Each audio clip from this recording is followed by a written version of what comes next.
ಗದಗ ನಗರದಲ್ಲಿ ನಿನ್ನೆಯ ದಿನ ಕೆಪಿಸಿಸಿ ಕಾರ್ಮಿಕ ವಿಭಾಗದ ಕಾರ್ಯದರ್ಶಿಗಳು ಹಾಗೂ ಕರ್ನಾಟಕ ಯುವ ರಕ್ಷಣಾ ವೇದಿಕೆ ರಾಜ್ಯ ಉಪಾಧ್ಯಕ್ಷರಾದ ಶ್ರೀ ಮೊಹಮ್ಮದ್ ಯೂಸುಫ್ ಎನ್ ಡಂಬಲ್ರವರ ಹುಟ್ಟುಹಬ್ಬವನ್ನು ವಿಜೃಂಭಣೆಯಿಂದ ಆಚರಿಸಲಾಯಿತು. ಗದಗ ನಗರದ ರಾಜೀವ್ ಗಾಂಧಿ ನಗರದ ಅವರ ನಿವಾಸದ ಮುಂದೆ ಕೇಕ್ ಕಟ್ ಮಾಡಿ ಸಿಹಿ ಹಂಚುವುದರ ಮೂಲಕ ನೂರಾರು ಸ್ನೇಹಿತರು ಸೇರಿ ಮೊಹಮ್ಮದ್ ಯೂಸುಫ್ ಎನ್ ಡಂಬಲ್ರವರ ಹುಟ್ಟುಹಬ್ಬವನ್ನು ಆಚರಿಸಿದರು.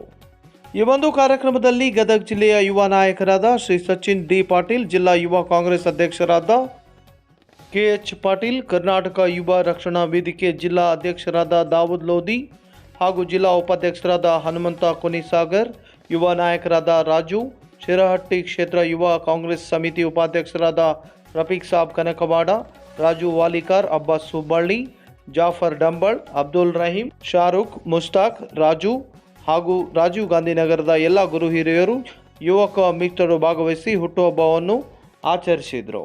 ನೀವು ನೋಡ್ತಾ ಇದ್ದೀರಾ ಸ್ಟಾರ್ ಆಫ್ ಕರ್ನಾಟಕ ನ್ಯೂಸ್. ವರದಿ ಹನುಮಂತಪ್ಪ ಕೊನಿಸಾಗರ್, ಶಿಗ್ಲಿ.